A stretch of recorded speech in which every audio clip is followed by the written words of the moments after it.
이번 시간에는 12가 마지막 요약과 결론 부분을 공부하도록 하겠습니다. 이 부분은 특별히 이제 제가 강의할 내용은 없습니다. 이제 간단한 몇 마디만 좀 소개를 해드리고, 전부 다 여러분들이 이제 개인적으로 그동안 마태복음 공부해 온 것들을 나름대로 이제 한번 정리해 보시고 또 적용하는 그런 부분이 되겠습니다. 저는 전체적인 부분에 대해서만 조금 이제 마지막 보충을 좀 드리도록 하겠습니다. 한번 그 앞에 그 요약문들을 한번 읽어보겠습니다. 시작. 이제 우리는 마태복음이 전하는 하나님 메시지를 전체적으로 요약함으로써 공부를 마치고자 한다.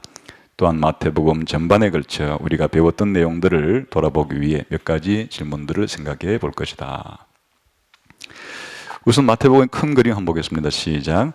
마태는 복음서의 시작부터 예수님을 천국, 즉 하나님 나라의 새로운 시대를 열어줄 오랫동안 고대해왔던 왕으로 제시한다. 다른 말로 하면 예수님은 하나님의 통치를 새로 확립하고 세상의 모든 깨어진 것들을 회복시키기 위해 오셨다. 이건 마태복음의 주제가 되겠습니다. 마태복음의 주제는 천국의 왕이신 예수님이, 다시 한번 예수님이 천국의 왕으로서 천국을 이 땅에 세우러 오신 분이시다. 이게 마태복음 주제예요. 천국은 한자 표현이고 우리 표현으로 바꾸면 하늘나라죠.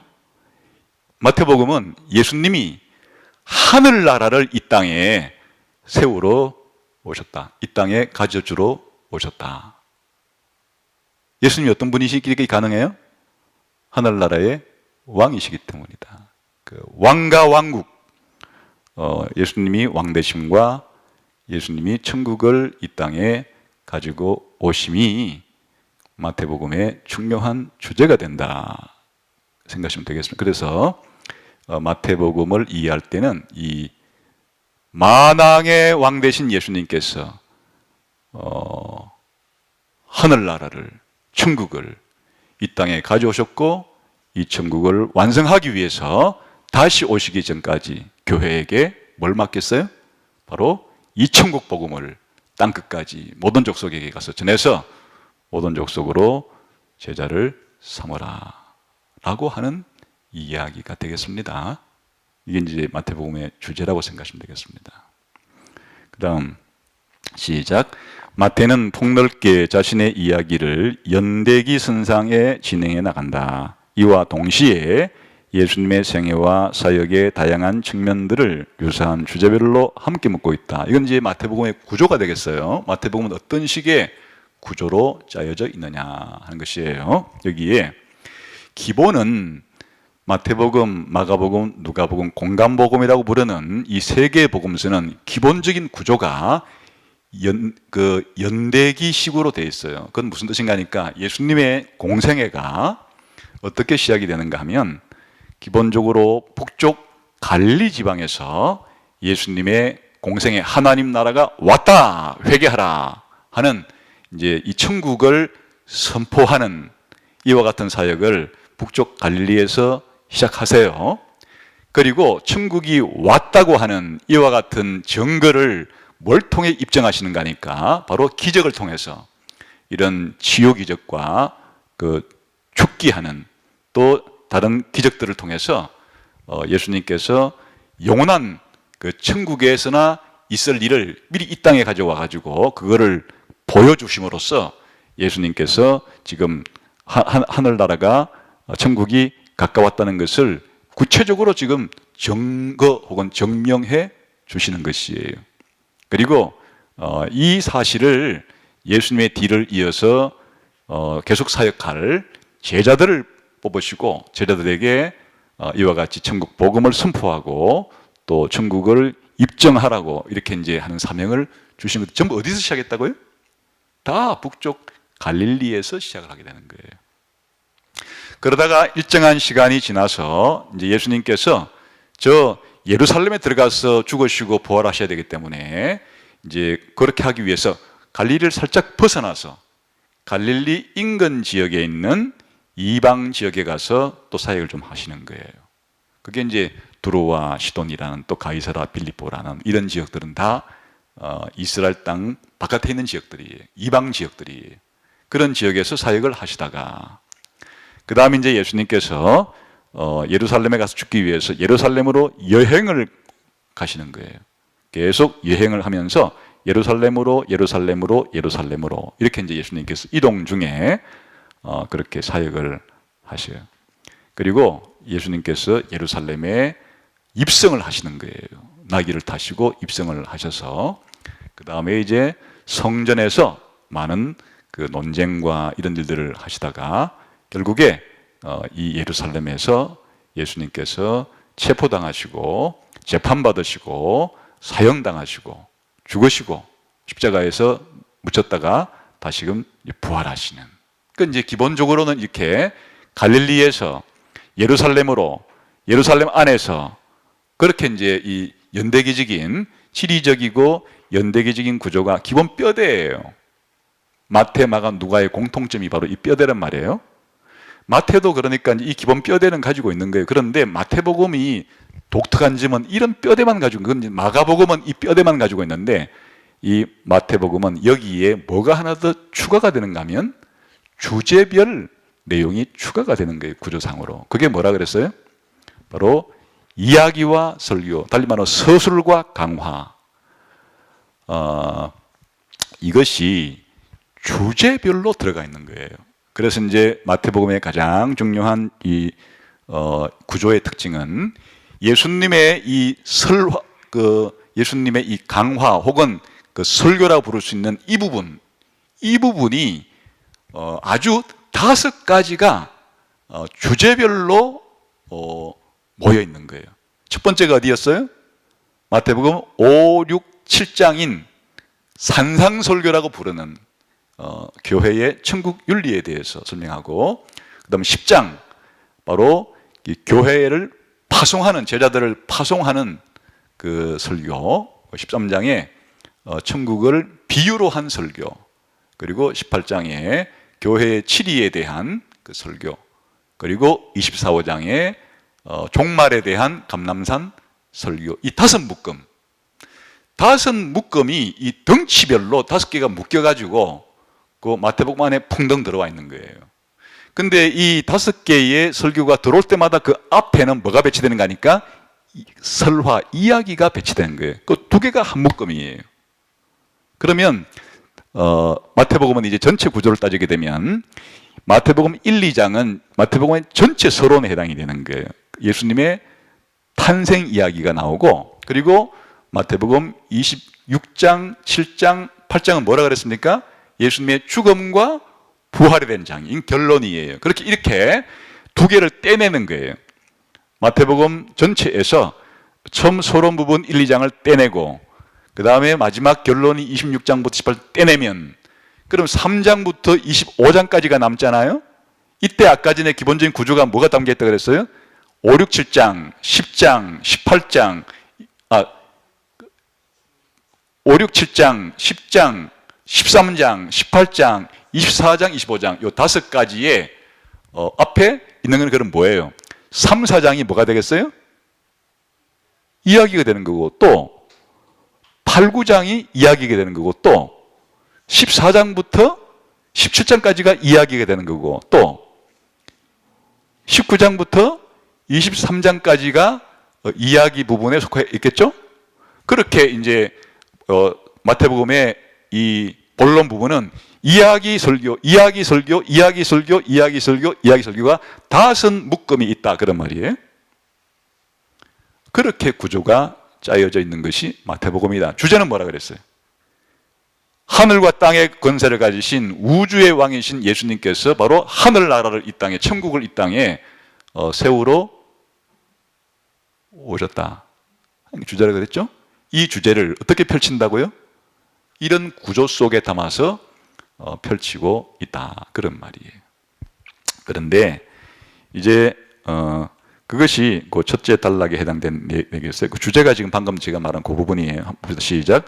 마태는 예수님의 권위 있는 가르침과 권세 있는 사역과 제자들의 사역을 보여준다. 또한 천국과 새로운 공동체와 마지막 때의 환난과 재림에 대한 예수님의 가르침을 들려준다. 이 전체 이 구조를 잘 이해해야 마태복음을 읽어갈 때 마태복음의 통일성과 또 발전, 진전 과정을 잘 이해하면서 그렇게 마태복음을 이해할 수 있게 되는 거예요. 그 다음 시작. 예수님 자신의 이름이 말해주듯이 예수님은 자기 백성들을 그들의 죄에서 구원하기 위해서 오셨다. 자기 목숨을 많은 사람의 대속물로 내어주심으로써 예수님은 자신의 죽음을 통해 이 구원을 이루셨다. 그 결과 예수님은 부활하신 만왕의 왕으로서 자기 백성들에게 새로운 사명을 주신다. 이건 다 기독론에 대한 거예요. 그러니까 공간복음서에서 혹은 요한복음까지 제일 중요한 내용은 사실은 예수님의 신분과 예수님의 사역을 말하는 그 성경책들이기 때문에 다 핵심 주제는 누구에 대한 얘기겠어요? 예수님에 대한 거예요. 기독론에 대한 거예요. 그래서 이 부분도 마태복음에서 예수님의 그 오신 사역은 뭐 하러 왔어요? 자기 백성을 자기 죄에서 구원하기 위해서 오신 거예요. 이거 하기 위해서 어떤 방법을 썼어요? 자기 목숨을 생명을 대속물로 주어서 이걸 이루어냈어요. 그 결과는 뭐예요? 이제 교회에게 이 사실을 세계 만방에 알리라고 하는 거예요. 이게 예수님이 중요한 이제 예수님이 뭐 하러 오셨고 또 구원을 위해서 오신 거예요. 구원을 위해서 자기가 대속제물로 죽으셨고 부활한 이후에는 이 소식을 세계에 알리라고 하셨고 이게 이제 예수님에 대한 중요한 줄거리가 되는 거죠. 마지막에 우리는 모든 나라와 민족에게 천국 복음을 전하고 더 많은 사람들을 그리스도의 제자로 삼기 위해 위임받는다. 그럼 교회론은 뭐예요? 예수님이 따르는 것을 제자론이라 그럴 수도 있고 교회론이라 그럴 수 있는데 그럼 교회론의 핵심은 마태복음에서 뭐예요 지금? 예수님이 지상명령을 통해서 모든 민족에게 복음을 전가라 그랬으니까 바로 교회의 가장 중요한 사명은 바로 세계 선교 사명을 완수하기 위해서 순종하는 것이다. 이게 이제 중요한 이 외에도 다른 내용들도 많이 있겠으나 가장 중요한 내용은 그렇게 보면 좋겠다. 그래서 이게 이제 마태복음 전체의 주제와 또 구조와 그리고 기독론의 중요한 내용과 또 교회론의 중요한 내용을 개관식으로 할 수 있겠다. 아주 간략하게 한 겁니다. 이렇게 한번 요약해 볼 수 있겠다. 이렇게 이제 한 거예요. 그 다음에 이 ESV 성경 공부 교재의 가장 중요한 특징은 세 가지 각도에서 늘 이제 본문을 공부한 다음에 살펴본다는 것이 특징입니다. 저희들이 공부를 진행해 올 때는 시간 관계상 성경 본문에 근거한 귀납적인 그 문제를 풀어보는 부분만 공부했지만 그 뒤에는 항상 세 가지 방식으로 총 정리하는 내용들이 있어요. 그게 첫 번째가 이제 복음 메시지라 그래서 우리가 공부한 그 해당 본문에서 예수님 혹은 하나님이 은혜로 우리를 구원한다는 부분들은 어떤 내용들이 있는가가 이제 복음 메시지라는 거예요. 복음은 바로 구원의 메시지, 하나님의 은혜로, 예수님의 은혜로 우리가 구원받는 내용이 있는가를 찾아 한번 보는 거예요. 그 다음에 이제 두 번째는 성경신학 메시지라고 그래서 성경신학이라고 하는 이 공부 방법은 성경 전체를 시간적으로 연결해서 보는 걸 성경신학이라 그러는 거예요. 성경신학이라 그러는 것은 바로 성경 전체를 이제 볼 때 앞에서부터 뒤까지 창세기부터 요한계시까지 시간의 흐름에 따라서 이 내용이 어떻게 진전되고 발전되고 있는가라는 생각으로 이제 성경 전체를 보는 방법을 성경신학이라 그러는 거예요. 그러니까 우리가 공부하는 그 해당 본문에 이 본문의 내용이 성경 전체의 이 시간적인 흐름과 발전 과정 속에서 어느 정도 위치를 차지하고 있는가 하는 걸 또 한번 살펴보는 걸 가리킵니다. 항상 그렇게 한번 살펴보는 것이에요. 이제 그렇게 하기 위해서는 기본적으로 이 구약과 신약의 연결을 찾아서 공부하는 게 성경신학 방법이에요. 제가 이 책 교재를 공부할 때도 어떤 예수님에 대한 그 사건이 있을 때 자꾸 뭘 뒤져서 함께 같이 연결해서 공부해요? 구약 성경의 배경을 함께 찾아가지고 계속 연결해서 이렇게 공부를 하잖아요. 이제 그거를 성경신학적인 방법이다. 그렇게 말하는 거예요. 그리고 이제 조직신학적인 방법이라는 것은 흔히 말하는 기독교 교리를 공부하는 거예요. 기독교 교리라는 것은 성경 전체를 가장 중요한 주제를 뽑아가지고 논리적으로 공부를 하는 것을 기독교 교리 공부라 그러는 거예요. 근데 이제 가장 중요한 주제가 몇 가지가 있죠. 일단 기독교 조직신학의 교리 공부는 가장 중요한 주제가 하나님은 어떤 분인가예요. 신론이라 그러죠. 하나님에 대한 그 주제별 공부. 그 다음에 인간이란 어떤 존재인가 하는 거예요. 이걸 뭐라 부르죠? 인간론이라 불러요. 그 다음 그리스도란 어떤 분인가를 공부하는 거예요. 기독론이라 그러는 거예요. 그 다음에 구원이란 무엇인가를 공부하는 거예요. 그 구원론이라 그래요. 교회는 무엇인가를 교회론이라 그래요. 또 종말은 어떻게 되는가? 종말론이라 그래요. 그러니까 이제 조직신학 공부라는 것은 우리가 성경 전체를 놓고서 성경 전체에서 하나님에 대해서는 뭐라고 말하는가? 인간에 대해서는 뭐라고 말하는가? 예수님에 대해서는 뭐라고 말하는가? 구원에 대해서는 뭐라고 말하는가? 교회에 대해서는 뭐라고 말하는가? 종말에 대해서는 뭐라고 말하는가를 다시 한번 찾아보는 거예요. 그러니까 성경 공부를 할 때 가장 이제 총체적이고 종합적인 성경 공부가 되려고 하면 일단은 본문을 이렇게 질문을 던지고 그 질문에 대한 답을 찾아가면서 이렇게 성경 본문을 깨알처럼 그 내용들을 공부를 일단 해야 되겠죠. 그 다음에는 이 본문에서 무엇을 그래도 중요시 여기면서 다시 한번 깊이 볼 필요가 있다는 거예요. 예수님의 은혜를 통해서 우리가 구원받은 측면들은 이 본문에서 혹시 있는가?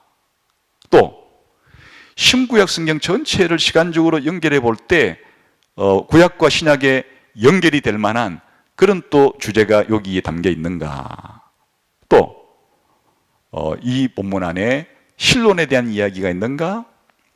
인간론에 대한 이야기가 있는가? 기독론에 대한 이야기가 있는가? 구원론과 교회론과 종말론에 대한 이야기가 있는가를 또 살펴보는 거예요. 이렇게 공부해야 성경 한 권이 되었건 한 단락이 되었건 이렇게 우리가 성경을 전체적으로 거시적으로도 보고 미시적으로도 보고 또 나무를 살피기도 하고 숲을 보기도 하고 또 이와 같이 성경 전체를 공부할 수 있는 거예요. 근데 이 ESV 성경 공부의 교재가 우리가 풀어본 문제를 풀어본 부분은 아까 본문을 그렇게 이제 구체적으로 그렇게 살펴보는 공부였고 그 이후에는 항상 복음 메시지, 성경신학 메시지, 조직신학 메시지 이런 메시지들을 한번 찾아보는 내용, 이것도 굉장히 주옥 같은 내용들이에요. 이제 그런 부분들을 항상 공부할 때는 그 사전에 예습할 때나 사후에 복습할 때 그 부분까지 읽어야 ESV 교재가 주는 그런 중요한 공헌을 우리가 유익을 얻어낼 수가 있는 이런 면에서 지금까지 개발된 이렇게 성경 권별 본문 공부 성경 공부 교재 가운데 가장 종합적이고 총체적인 그런 성경 공부 교재가 되겠습니다. 그래서 이제 본문 문제만 하더라도 굉장히 깊이 있는 문제들이에요. 그래서 이제 그냥 단편적으로 피상적인 문제를 내가지고 그냥 피상적으로 답을 달 수 있는 문제들이 아니고 꼼꼼하게 면밀하게 성경을 찾아서 연구해야만 그 본문이 말하는 것들을 알아낼 수 있을 정도로 문제들이 아주 깊이 있는 문제들로 되어 있어요. 그래서 이제 그냥 사실은 이제 ESV 스타디 바이블 그 본문 그 주해 부분에 연관은 되어 있지만 그것만 읽어서는 다 풀 수 없을 정도로 문제들이 좀 깊이 있게 되어 있어요. 그러다 보니까 이제 개인적으로 이거를 좀 풀어보려고 하다가 잘 풀리지가 않아요. 어려워요. 몇 시간을 투자했는데도 문제가 답을 이렇게 좀 찾아내기가 쉽지가 않아서 중도에 이 교재를 가지고 공부를 하다가 포기한 분들도 많고 그래서 제가 지금 직접 이 교재를 가지고 이렇게 이제 강의를 하고 있는 중이에요. 그래서 이 교재를 잘 10분 활용하는 방법은 이렇게 강의를 들으면서도 그 뒤에 나오는 그런 복음 메시지와 성경신학과 조지신학 메시지를 한 번 더 읽어보고 살피는 것이다. 이건 다 적용 부분들이니까 여러분들이 이제 이 부분들을 그렇게 해보시기를 바랍니다. 그리고 마태복음을 마치며 이 부분 한번 보겠습니다. 한번 읽어봅시다. 시작. 마태복음 성경 공부를 마치신 것을 기쁘게 축하합니다. 축하받을 일이죠. 굉장히 한 권의 책을 공부한다는 것은 굉장히 축하해주고 축하받을 일이에요. 이번 마태복음 공부를 지금까지 성실하게 따라온 여러분들에게 축복하고 또 축하를 드립니다. 아주 잘하신 거예요. 계속 이 성경 공부가 날마다 주마다 일평생 신앙의 동반자가 되기를 바랍니다. 계속해서 하나님 말씀을 공부하기 바라는 마음으로 여러분의 성경 공부를 위해 ESV 성경 공부 시리즈의 다른 책들도 함께 권해드립니다. 이게 이제 ESV 성경 공부 교재 시리즈가 대략 성경 66권 전체를 한 40한두 권 정도로 이렇게 이제 만들었어요. 이제 왜냐하면 성경 좀 그 작은 성경들은 몇 권을 묶어가지고 이제 한 권의 성경 공부로 만들기도 했기 때문에 40개, 40권 성경 공부 교재라고 생각하시면 좋아요. 그러면 이제 ESV 성경 공부 교재의 특징이 한 권의 성경은 3개월 분량으로 공부한다예요. 그게 보통 우리가 학교에 수업 들을 때 한 학기라 부를 때 보통 몇 개월을 하는 거예요? 3개월 하는 거예요. 그게 이제 가르치는 사람도 그렇고 배운 사람도 그렇고 한 과목을 공부할 때 그 정도가 적당하기 때문이에요. 그 수백 년의 시간 동안에 공부를 해보니까 한 주제를 공부하는데 한 3개월 정도가 적당하다. 그래서 이제 대략 학기를 그렇게 우리가 한단 말이에요. 그래서 성경 공부를 할 때 한 권의 성경 공부를 10년 할 수도 있어요. 이 마태복음은 성경 공부 한 것만 가지고 충분히 10년 동안 공부해도 될 만큼 그런 깊이 있는 내용이에요. 그런데 그럼 나머지 성경은 언제 공부하나 이런 생각이 드는 거잖아요. 한번 기독교인으로서의 우리의 꿈이 있다 그러면 그래도 66권 전체를 한번 공부해보고 싶은 게 우리 기독교인의 어떤 로망 아니에요? 또 이제 목회자들도 목회를 하면서 목회자로서의 그런 소망이 있다면 성도들에게 66권 성경을 그래도 한 번은 가르쳐주고 싶다 하는 게 소망 아니에요? 그런 소망을 달성하기 위해서 딱 성경 한 권을 3개월 분량으로 만들면 이게 몇 년 공부하면 되는지 알아요? 놀라지 마세요. 놀랄 준비를 해보세요. 10년만 공부하면은 일주일에 한과 공부해서 3개월에 성경 한 권 공부하면 그냥 10년만 이렇게 공부하면 66권 성경 공부 전체를 지금 우리가 해왔듯이 다 끝낼 수 있는 거예요. 얼마나 벅찬 이 도전이 되는 거예요.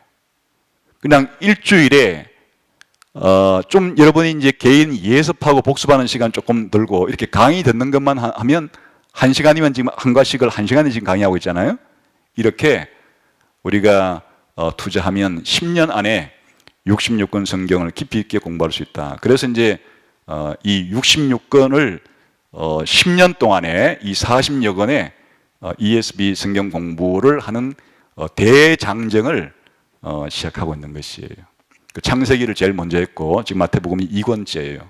앞으로 66권 과정을 이런 식으로 공부를 하게 될 거예요. 그래서 여러분들이 이 마태복음만이 아니고 앞으로 한 10년 동안 66권 성경 전체 공부를 한번 이렇게 하려고 하는 인생 목표를 세우시고 버킷리스트라고 그랬죠. 여러분의 버킷리스트 가운데 상위 목록에 ESV 스타디 성경 공부 시리즈를 10년 만에 다 끝내기. 이게 성도로서 여러분의 버킷리스트 목록이 되기를 바라요. 아마 엄청난 10년 뒤에 그런 변화가 있을 겁니다. 그 다음에 시작. 끝으로 지금까지 공부했던 내용을 다시 한번 되돌아보시기 바랍니다. 여러분이 메모했거나 표시했거나 줄을 쳤던 노트를 복습하십시오.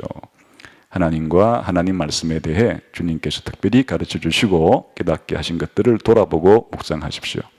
이 모든 것들이 여러분의 생애의 소중한 보물이 되기를 바라며 진심으로 그렇게 되기를 성부와 성자와 성령의 이름으로 기도합니다. 아멘. 이 책을 공부하는 이제 중요한 방법은, 제가 강의하는 것은 사실은 2시간 강의할 수도 있고 3시간 강의를 할 수는 있는데, 같이 공부하는 사람들이 한 과를 너무 오래 공부하면 힘들고 지치고 또 시간 내기가 어려워서 그냥 딱 1시간만 안에 끝낸다, 그런 목표를 가지고 한 과 공부를 1시간 분량 안에 압축해서 지금 한 과씩을 공부하고 있기 때문에, 사실은 이 안에는 그 성경 본문을 일일이 읽으면서 또 구약 성경도 찾아보면서 공부해야 효과가 있는데, 이제 이 작업은 여러분께서 앞으로 ESB 성경 공부 교재를 공부하는 동안에 미리 한번 집에서 먼저 이 한과 공부를 한번 풀어보는 거예요. 이제 풀어보다 보면 풀리는 게 있고 안 풀리는 게 있고, 그래야 풀리지 않는 문제들을 가지고 있어야 이렇게 제가 성경 강의를 해드리는 동안에 자기가 혼자 풀 때에 잘 안 풀렸던 문제에 대해서 확실하게 자기 머릿속에 입력이 되는 거예요. 그게 이제 예습의 놀라운 효과라는 겁니다. 그러지 않고 그냥 이제 뭐 강의만 들어도 좋은데, 그런 분들이 계시겠죠. 또 그렇게만 해도 뭐 예습 안 하는 것보다는 이 강의만 듣는 분들도 그렇게 할 수는 있다고 쳐요. 또 예습할 시간이 없다 그러면 그렇게 해야 되는데, 그런데 이제 그냥 듣게 되면은 무엇이 중요한지 중요하지 않은지, 내가 지금 이해력이 어디까지인지를 모른 채 강의를 듣게 되면 그냥 들었을 때에 자기가 들을 때는 이해되는 것 같아도 잘 깊이 그 이해가 안 되는 이제 부족한 면이 있을 수 있죠. 그래서 제일 좋은 방법은 한번 그렇게 미리 충분히 한번 공부를 해보신 다음에 강의를 들으면 굉장한 효과가 있을 거예요. 그런 다음에 또 이제 시간이 날 때 여기서 말한 것처럼 한 번 더 강의 듣고 이렇게 정리해두면 확실하게 여러분이 이제 한 권을 공부하실 수가 있게 되고, 또 다른 분들이랑 함께 천천히 이렇게 이 교재를 가지고 공부할 때도 충분히 서로 공부할 수 있는 그런 성경 교사로서의 실력이 쌓이게 될 거라고 생각합니다. 그래서 앞으로 이제 마태복음 마친 여러분들은 그 이후에 다른 책들도 부지런히 공부하셔서 정말 여러분 모두가 좋은 성경 학생이자 성경 선생님이 되셔서 그렇게 이 땅에서 성경이 주는 진리에 푹 잠겨서 살아가는, 또 실천한 여러분 되시기를 바라겠습니다. 마지막으로 이 주석에 대해서 소개하고 마치겠습니다. 이 마태복음을 공부할 때 이제 기본적인 보조 자료가 있다 그러면, 그것은 그 ESB 스터디 바이블이라는 그 해설서예요. 거기에 나오는 이제 그런 개론 앞부분과 또 이렇게 해당 본문에 대한 그 주해 부분이 이제 이 문제를 푸는데 어느 정도 사전 지식을 제공해 주고, 또 아까 말씀드린 복음 메시지, 성경신앙 메시지, 조직신앙 메시지 미리 읽어보면 그 문제 푸는데도 어느 정도 이제 도움 주는 부분들도 있을 수 있습니다. 그런데 이제 한계가 있어요. 이 문제를 낸 것은 굉장히 깊이 있게 문제를 냈기 때문에 그것만 가지고 공부가 다 충분하지는 않습니다. 그래서 좋은 마태복음 주석이 있으면 함께 읽어가면서 공부하게 되면 이제 확실하게 공부가 되는 거예요. 그래서 마태복음 주석 좋은 것 가운데 3것만 소개해드리겠습니다. 이 RT 프란스라는 학자분이 쓴 이 마태복음 주석은 NICNT라고 하는 시리즈예요. 이 그 시리즈에 속해 있는 책인데, 이 시리즈 가운데서도 이 시리즈가 원래 복음주의 성경 주석 가운데 거의 탑 클래스, 한 세 손가락 안에 들어가는 그런 중요한 주석 시리즈입니다. 그 중에서도 또 이제 가장 잘 쓴 주석 가운데 하나가 이 마태복음 프랑스 주석입니다. 그래서 이 프랑스의 이 주석은 마태복음 주석에 거의 랭킹 1위에 꼽힐 정도로 자타가 공인하는 아주 마태복음 전문학자가 실력 있는 분이 쓴 그런 주석이에요. 그래서 이게 이제 마태복음 공부에 그런 표준 같은 그런 역할을 하는데 2007년에 써있었으니까 얼마 안 된 거예요. 그러니까 그동안에 많은 연구 수백 건의 수천 년 동안 이루어졌던 마태복음 그 연구에 대해서 가장 최근에 또 정리된 그런 이제 주석이라고 생각하면 되겠고, 각 주들 그 뒤에 참고문헌들이 몇백 건이에요. 그러니까 이 한 권 속에 몇백 건이 들어있는 거예요. 그런 책이고, 그 다음에 BCNT라는 이 주석도 그 NICNT와 더불어서 복음주의권 주석 가운데 아까 말한 세 손가락에 들어가는 그런 좋은 주석 시리즈예요. 여기에 마태복음 주석 있는데 데이비드 터너가 쓴 건 이것도 이 프랑스가 쓴 또 이후까지도 다 책들을 참고해서 썼는데 아주 명쾌하게 쓴 면이 있어서 그 BCNT 주석의 마태복음도 또 나름대로 프랑스 주석 못지않게 아주 내용이 좋은 그런 주석입니다. 그래서 이 두 권의 주석은 영어로 발행된 마태복음 주석에 관한 한 최상급의 그런 주석들이에요. 혹시 이제 마태복음을 더 깊이 공부할 목회자와 신학생들과 성도들이 있다 그러면 이 두 권의 주석만 읽어도 지금까지 마태복음 2000년 동안 연구한 학자들의 엄청난 수고의 결실들을 이제 제공받을 수가 있는 겁니다. 근데 최근에 마태복음으로 박사학위를 받은 우리 강대훈 교수님께서 이 마태복음 주석 이 두께로 두 권 굉장히 분량이 그러니까 방대한 주석을 이제 2019년에 쓰셨는데 이것이 이 세계의 여러 이런 학자들의 마태복음 주석에 견주어도 조금도 손색이 없는 더 뛰어난 그런 주석을 한국 학자의 손에 의해서 마태복음 주석이 2019년에 탄생한 거예요. 이건 굉장히 놀라운 일인데요. 이렇게 이제 이런 주석을 쓰기 위해서는 아까 말한 앞에 나오는 이런 주석들을 비롯해서 지금까지 마태복음에 대해 쓰여진 중요 주석들 그리고 마태복음의 연구 논문들을 다 읽고 있었기 때문에 이런 탁월한 이제 그 학적인 업적이 생겨날 수 있었고 거기다가 이제 더 중요한 것은 이 적용 부분이 이 전에 쓴 이 두 학자보다도 더 따뜻한 심성을 가지고 더 적용이 좀 더 현실적인 그런 것들을 이제 했기 때문에 좀 더 가치가 높다고도 볼 수 있어요. 그래서 이 세 권 정도는 이제 마태복음을 연구해서 성도들에게 성경 공부를 시켜주고 또 때로는 설교할 목회자들에게는 거의 뭐 필독서라고 하시면 되겠고 우리 성도분들 중에서는 이 세 권 중에 한 권 정도 그냥 혹시라도 여유가 되시면 그렇게 이제 그냥 자기가 선호하는 거에 따라서 그렇게 한번 그 구입해서 같이 읽어보시게 되면 큰 유익을 얻으리라고 봐요.